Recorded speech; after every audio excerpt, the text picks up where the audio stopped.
Hey guys, welcome back to another episode of Growth Path. Today, I have somebody really interesting on because you probably see him cross LinkedIn quite a bit recently. He's Adam Holmgren, who is the co-founder and CEO of Fibbler, but also working at Rillion still, I think, right? You're still at Rillion as Yeah, well, yeah. right? So you've got two full-time jobs. Good for you.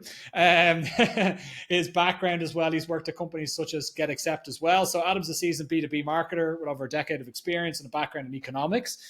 He's built and exited both a thriving marketing community and a successful podcast. Today, as I mentioned, he's building Fibbler, which is a LinkedIn ads tool with 170 plus paying customers. And also, as I mentioned before, leading demand generation at Rillion, which is a fast growing SaaS company as well. So, Adam, how are you doing, buddy?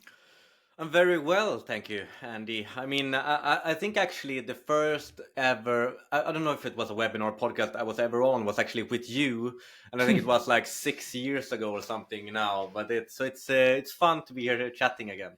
I remember it, man. I remember it well. It was with Lead Feeder, I think, right? Exactly, exactly. Yeah. I remember you saying to me back then, "Oh, this is my first ever webinar." And I was like, "Oh shit, look at that!" I think that's when you were with Get Accept, right? Exactly. Well, just when I started, actually. So I think we all start somewhere. Yeah, man. Yeah, man. It's unbelievable what you've managed to do in such a short space of time. By the way, I've been watching you from the sidelines, cheering you on. Fair play, Yeah, man. it has been. It feels longer than what it has been, right? Mm. It's a lot, but yeah, I'm having a blast as well. So that's what makes it worth it, I think. That's tech, man. That's how it goes. Like it's things can move really quick, really, really Yeah, quick. It's like you can do in it what somebody manages to do an entire career, you can do in the space of 5 years yeah, in SaaS, right? 100%. It's wild. It's wild. Yeah, good. I see you have the founder outfit on as well. You've got the Patagonia vest on. Good man. I've learned it. You know, this is the first ever Patagonia vest I own. So I'm there. I'm bought in. Ah, congratulations, man. You're part of the club. I'm part of I the cult. I'm sorry. I'm only kidding. But what was I going to say? So, like, you've got now a full time job as head of demand gen, Yeah, plus you're the CEO of Fibbler, which is growing in customers. Plus, you've got two young kids, right? yeah. So, how does that work? No, the short story is that it doesn't work. No, Yeah. but it is what it is. I have my full-time job. Obviously, I do Fibbler. Or I started doing Fibbler on the side, more of a passion project, right? Together with my close friend who is the CTO and the programmer of it. And when it's your passion, you don't really care how many or how uncomfortable hours it is you have to work, right? So I think that helps a ton. I really love this stuff, and that was kind of why we built it in the first place. And then, of course, I also want to have time for my family. So it's all a big puzzle. My spouse, she's a nurse at the ER here in the southern part of Sweden, so she also has a very hectic and intense job. So we're making it work, right? Yeah, man, it's not easy. It's not easy. I think in any case with one job, like I found that in terms of when I was a full-time CMO, I think even with one job, it was still I had a young family and trying to juggle everything at home with family and work and everything. Jesus Christ, it was tough. I Like think I found myself get better with this as you grow older and stuff, to just accept that, okay, I have these hours, I will be able to do this, and then I have to be pleased with that. And with Fibbler, we have, I'm very happy with how we've grown. We could probably, if we have done it full time, grown a lot faster and done a lot more, but it's still, I have to accept the fact that we're both limited. My co-founder is actually full time now, so now it's good. But still, we have been limited with time. Um, yeah, I think that's a good way of looking at it.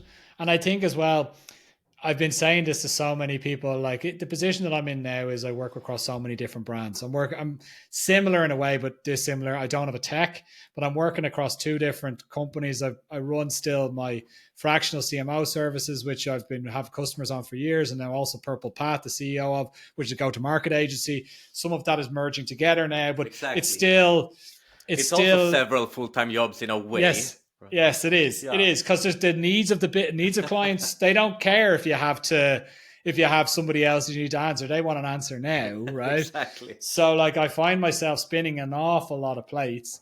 And I also find myself saying I've been learning it well myself over the past years that like, hey, I'm not saving lives here, unlike your wife, for Yeah. example, who is. Yeah. But Yeah. like you and I are not saving any lives, you No. know? If I don't get back to that email immediately, nobody's gonna die.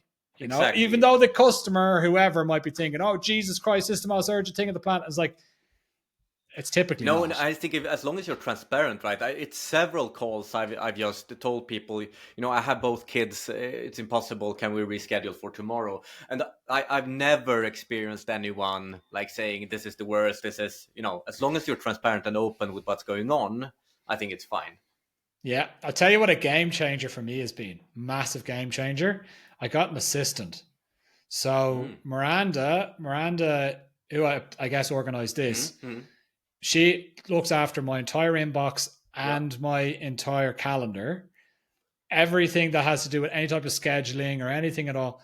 She does all my taxes. She does like all of the stuff that just like would take me so long to do, that just sucks time out of my day. Like trying to schedule meetings when you're running with 6 or 7 different businesses, trying to make sure that like you're not like overcommitting yourself and stuff. Absolute nightmare. I love that. That's a really good point, actually. It's been the best investment that I've ever made. Like, and Miranda's a hero. Like she. When would you say was the time for you to do that? The time for me to do that was so Miranda started working for me. It's probably 3 years ago. So I was probably a year into business. I had at the time, I think, 4 customers that I was servicing. And then I felt like, okay, I think I can take on another. I was still by myself at this point. I felt like I could bring on another, right? And I felt like the only way I can do that was to clear up maybe a minimum of 10 hours a week in order to do that. And I was spending 10 hours a week with all scheduling and email management and booking travel and doing all the different things. And I was like, I need to find a solution for this. And I just so happened to be working for a company at the time, helping them grow in the US called Base. And Base offers software for executive assistants. And they also have an arm that then places executive assistants part-time. So remotely, right? So it was like a no-brainer. So I just said, hey, look, I spoke with the CEO, Paige, and said, hey, look, I think it's time for me to take on somebody.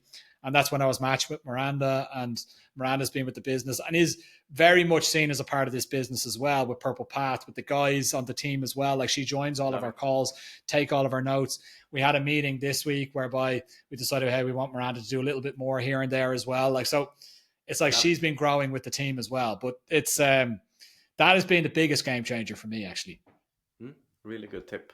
So yeah, I'd recommend that. But let's get back to Fibbler and let's get back to you. So tell me, how many customers you got now? 170 plus? Now we are at 200 and maybe 10 or something like that, I think. Whoa. So it's really good. Paying? All paying? Yeah, paying, yeah. Amazing stuff, man. So it's keeping the lights on. It is. No, it's been a great journey. And when you're, before you launch something, you never really truly, it doesn't matter how much research you do, right? You never know if someone will be willing to pay for it. They can tell you I had a lot of people tell me they would pay for something like that and then they didn't, right? So the only thing that matters in the end, are they actually willing to put in their card, pay for it? And I mean, it takes time to build that trust. 100%. So tell me, so just for people that aren't familiar with Fibbler, what does Fibbler do? Yeah, so now we're getting into becoming more of a full LinkedIn ads tool, trying to help with all aspects of LinkedIn ads. But when we started, we were focusing on the revenue attribution part. So kind of, realizing that most people on LinkedIn, they don't click on ads, but still they get influenced by all of these ads over time. So we connected the impression data from LinkedIn ads with the CRM data. So we basically matched that together to see if are we actually impacting pipeline and revenue that we don't know about. Because if we only analyze LinkedIn as a direct conversion channel, it's probably going to get cut by the finance team pretty quickly, right? So that was kind of where it started. And then we've gone from there. We're sending LinkedIn ads data to CRMs now. We're working with optimizing campaigns and so on. So all in on LinkedIn ads, which is also something I'm extremely passionate about.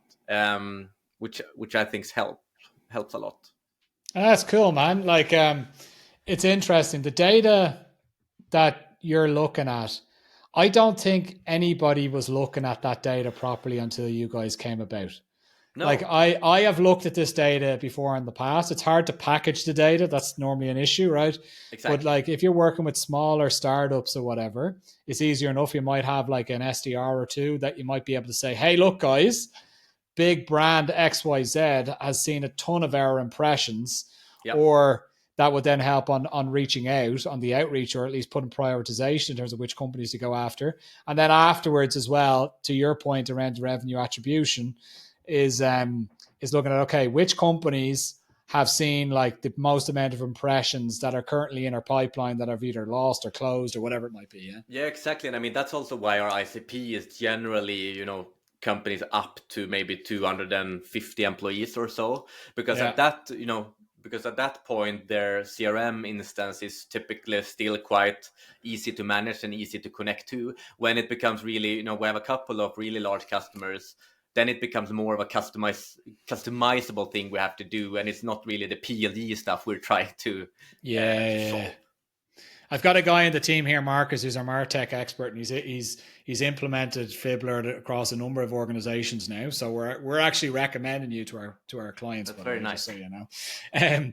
But yeah, so like he's the whiz kid. He's very impressed with it, by the way. So No, you no, guys should I definitely think connect. we're also, riding on this wave of there's been, we have obviously had a couple of hard years in tech, right? A lot of companies are going up market, trying to earn more money.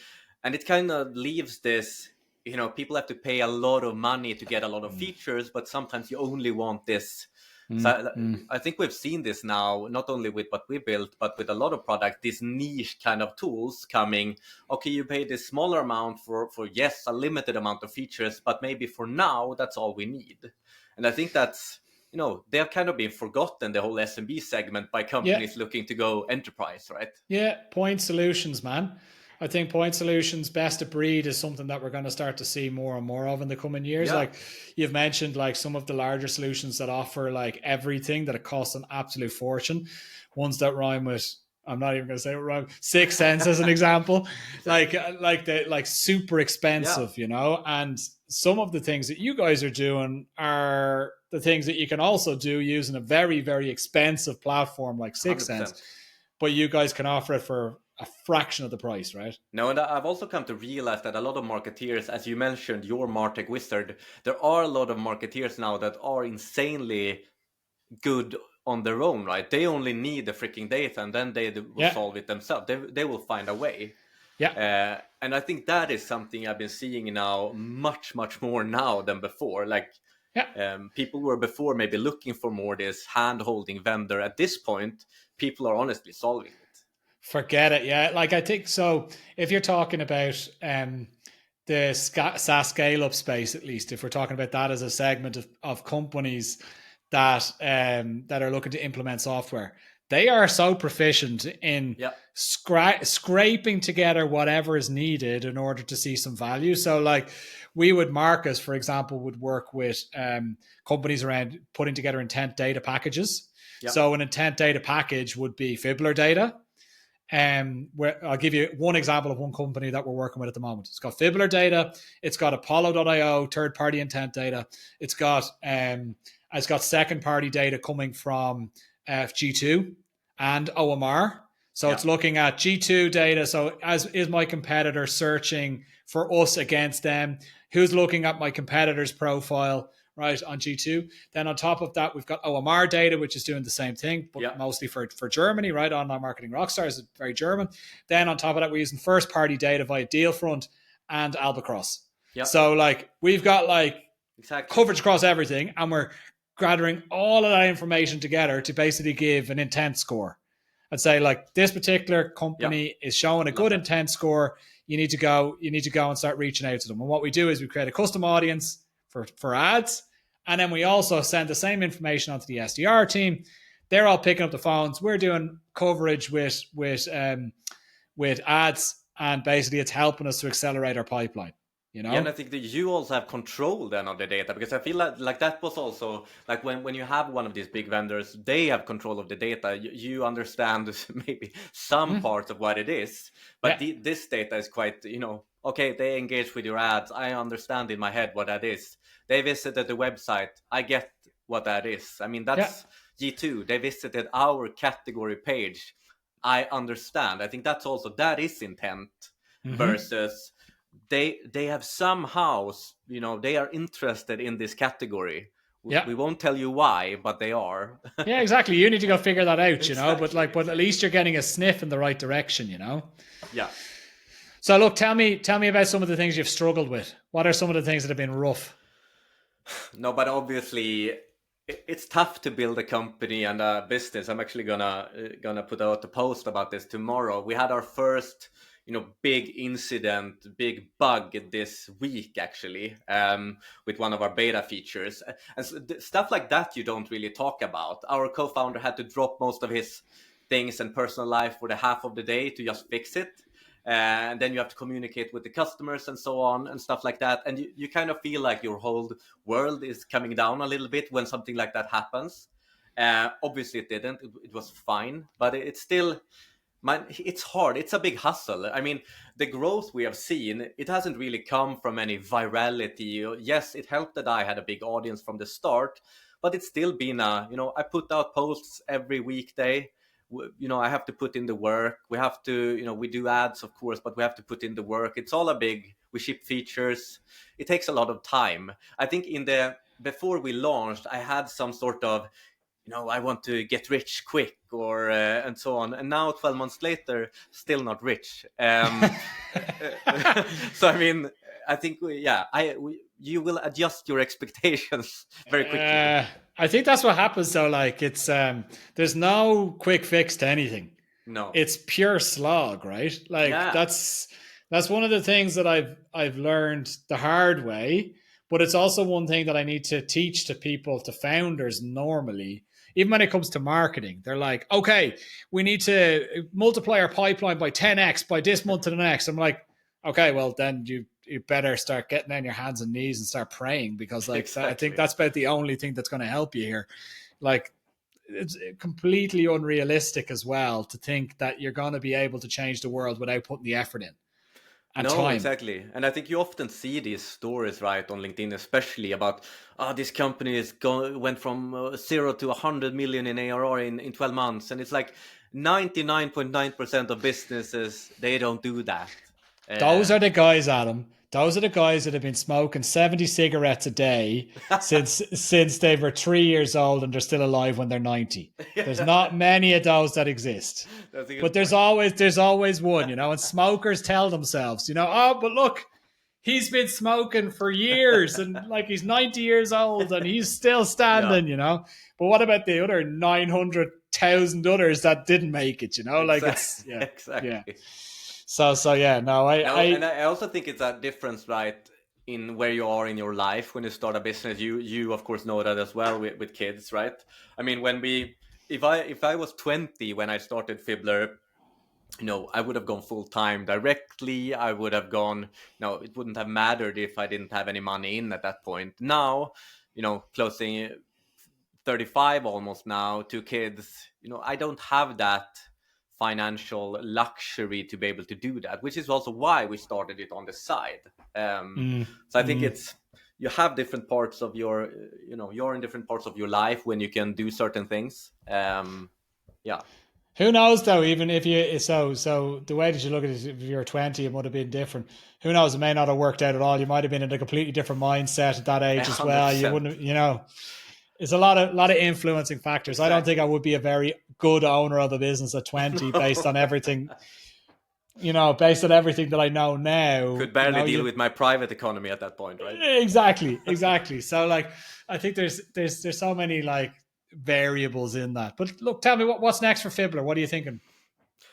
No, but obviously the goal this year is to grow to, I think we've said 500 paying customers is the ambitious goal, right? If we continue in this trajectory, in this